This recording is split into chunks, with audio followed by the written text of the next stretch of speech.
Selamat siang. Kita akan mulai bahas topik pertama, yaitu jenis-jenis laporan keuangan yang akan kita gunakan untuk menentukan besarnya kredit, jangka waktu kredit, dan kemampuan nasabah debitur untuk mengangsur kreditnya. Sebelum kita membahas jenis-jenis laporan keuangan, saya akan menjelaskan sedikit tentang akuntansi, dasar-dasar akuntansi. Mengapa? Karena laporan keuangan pada dasarnya adalah merupakan hasil akhir dari proses akuntansi. Akuntansi definisinya adalah suatu aktivitas atau kegiatan jasa yang memproses informasi kuantitatif, ya, sehingga nanti akan menghasilkan laporan keuangan tentang suatu perusahaan.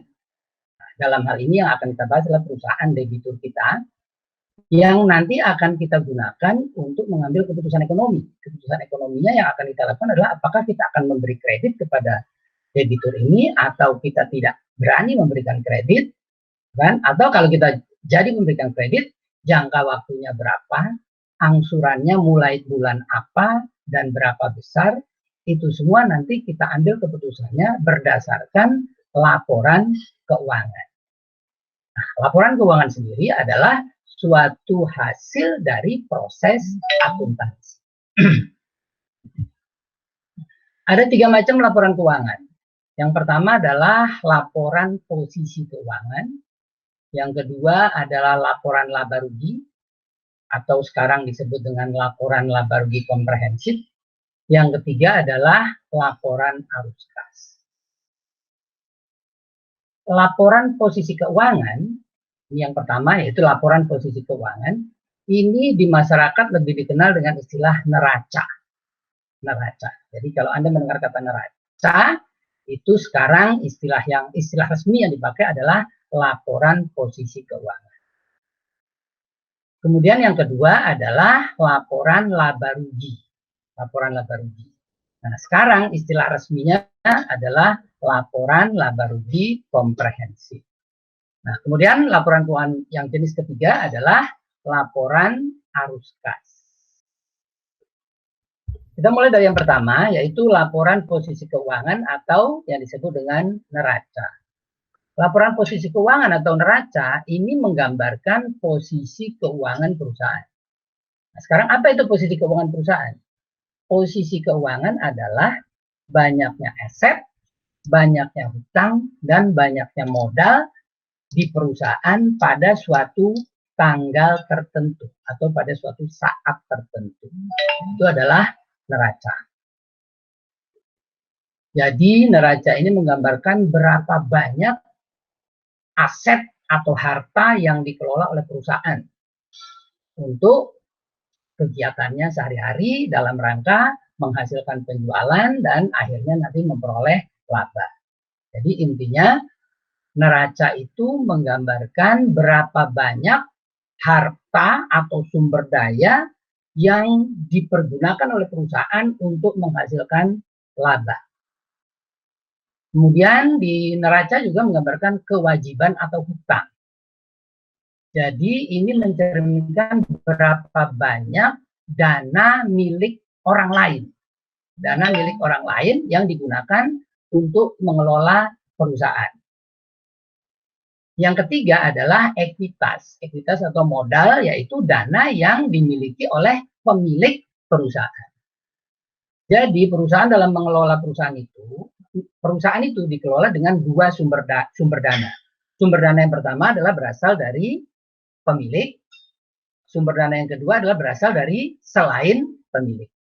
Sumber dana yang berasal dari pemilik ini namanya ekuitas atau modal. Sumber dana yang berasal dari non-pemilik ini disebut kewajiban atau liabilitas. Kedua sumber dana ini dipergunakan untuk membeli sejumlah harta. Sejumlah harta inilah yang kemudian dioperasionalkan atau dimanfaatkan oleh perusahaan untuk menghasilkan penjualan dan pada akhirnya nanti menghasilkan laba. Nah, banyaknya harta perusahaan banyaknya dana yang berasal dari non-pemilik dan banyaknya dana yang berasal dari pemilik, ini digambarkan di dalam neraca atau laporan posisi keuangan. Yang kedua adalah laporan laba rugi. Laporan laba rugi ini menggambarkan berapa banyak pendapatan perusahaan atau penghasilan perusahaan atau penjualan perusahaan, berapa banyak biaya-biaya yang dikeluarkan untuk memperoleh penghasilan tersebut, dan selisih antara pendapatan dan biaya adalah berapa besar laba yang diperoleh perusahaan. Saya ulangi, laporan laba rugi melaporkan tentang berapa banyak penjualan perusahaan atau penghasilan perusahaan, berapa banyak biaya-biaya yang dikeluarkan perusahaan untuk mendapatkan penjualan atau penghasilan itu, dan berapa laba yang diperoleh. Laba adalah selisih antara penjualan atau penghasilan dikurangi dengan biaya. Itu adalah laporan laba rugi. Nah, laporan laba rugi ini, jadi laporan laba rugi ini adalah laporan tentang berapa banyak penjualan yang diperoleh, biaya yang dikeluarkan, dan laba yang dihasilkan selama periode tertentu. Ini perhatikan kata-katanya adalah periode tertentu. Beda dari neraca. Kalau neraca adalah banyaknya harta, hutang, dan modal perusahaan pada suatu tanggal tertentu atau suatu saat tertentu. Kalau laba rugi, banyaknya penghasilan, biaya, dan laba pada suatu periode tertentu. Jadi laporan yang ketiga adalah laporan arus kas. Laporan arus kas ini menggambarkan keluar masuknya kas dari 3 kegiatan. Ada 3 kegiatan. Kegiatan yang pertama yang disebut dengan kegiatan operasi atau operating activities. Operating activities itu adalah kegiatan perusahaan sehari-hari. Misalnya membeli bahan baku, membayar buruh, membayar listrik, memproduksi barang, menghasilkan barang jadi, menjualnya ke konsumen, menerima uang dari konsumen. Itu adalah daily operation dari perusahaan, daily operation perusahaan, aktivitas sehari-hari perusahaan. Nah, uang masuk dan uang keluar dari aktivitas perusahaan sehari-hari ini yang disebut dengan operating activities. Yang kedua adalah financing activities. Financing activities ini bukan kegiatan sehari-hari perusahaan.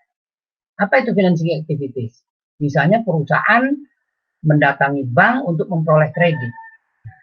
Ini perusahaan melakukan suatu financing activities. Atau perusahaan menerbitkan saham sehingga mendapatkan dana dari investor. Ini juga financing activities. Financing activities tentunya tidak dilakukan oleh perusahaan setiap hari. Hanya waktu-waktu tertentu saja ketika perusahaan membutuhkan tambahan dana, maka perusahaan minta pemilik menyetor lagi, modal lebih banyak lagi, atau meminta kredit ke bank. Ini adalah financing activities. Yang ketiga adalah investing activities. Investing activities itu kegiatan investasi yang dilakukan oleh perusahaan.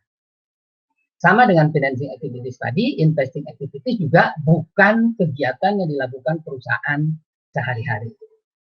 Contohnya apa? Contohnya misalnya perusahaan membeli mesin baru untuk memperluas pabriknya. Atau perusahaan melakukan penambahan showroomnya, misalnya, sehingga showroomnya menjadi lebih luas. Atau membuka cabang di luar kota, sehingga penjualannya mencakup wilayah yang lebih luas. Nah, membeli mesin atau membuka gerai baru, membuka cabang di luar kota, itu tentunya tidak dilakukan setiap hari.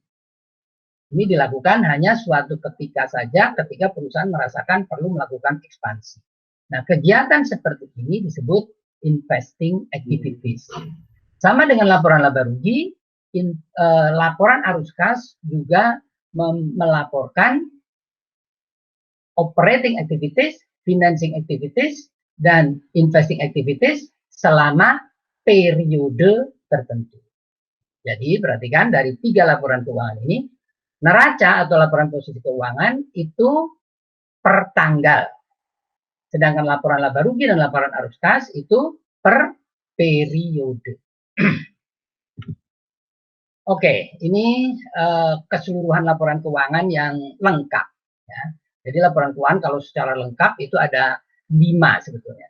Yang pertama adalah laporan posisi keuangan, yang kedua adalah laporan laba rugi komprehensif, yang ketiga adalah laporan arus kas. Nah, sebetulnya masih ada 2 lagi, yaitu catatan atas laporan keuangan. Ini adalah penjelasan-penjelasan tentang poin-poin yang ada di laporan posisi keuangan, atau di laporan laba rugi, atau di laporan arus kas.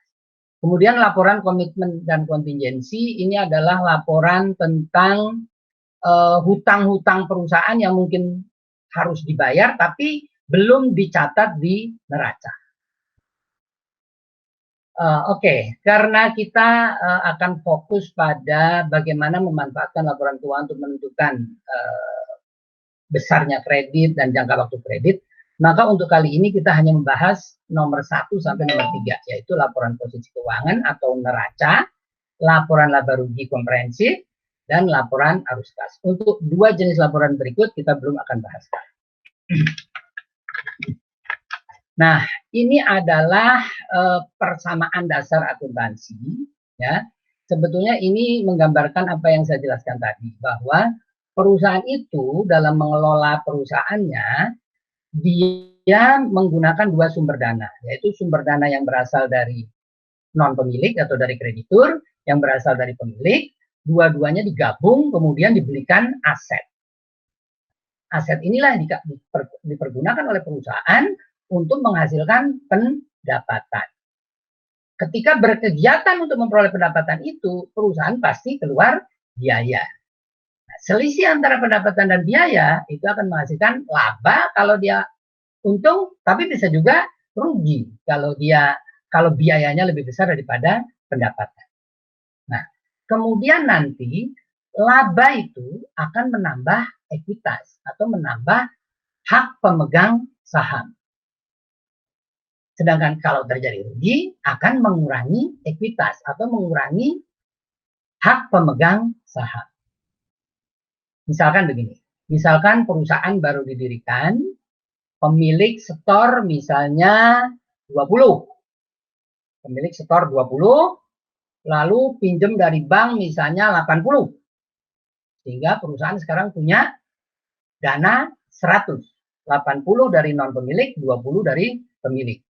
Nah, kemudian dari 100 uang yang ada ini dibelikan, misalnya dibelikan barang dagangan, dibelikan mesin, dibelikan peralatan. Barang dagangan, mesin, dan peralatan ini namanya aset.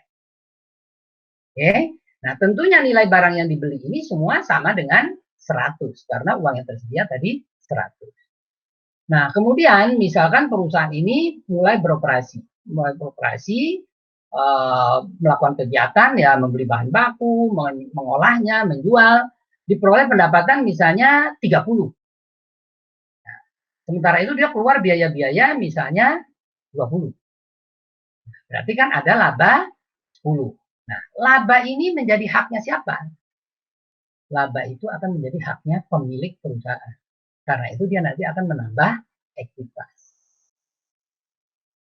Dia tidak akan menambah hutang, tapi menambah ekuitas. Kenapa? Karena perusahaan itu kan milik pemilik. Jadi kalau dia untung, ya yang mendapat untung adalah pemilik. Tapi kalau dia rugi, yang menanggung kerugian juga pemilik.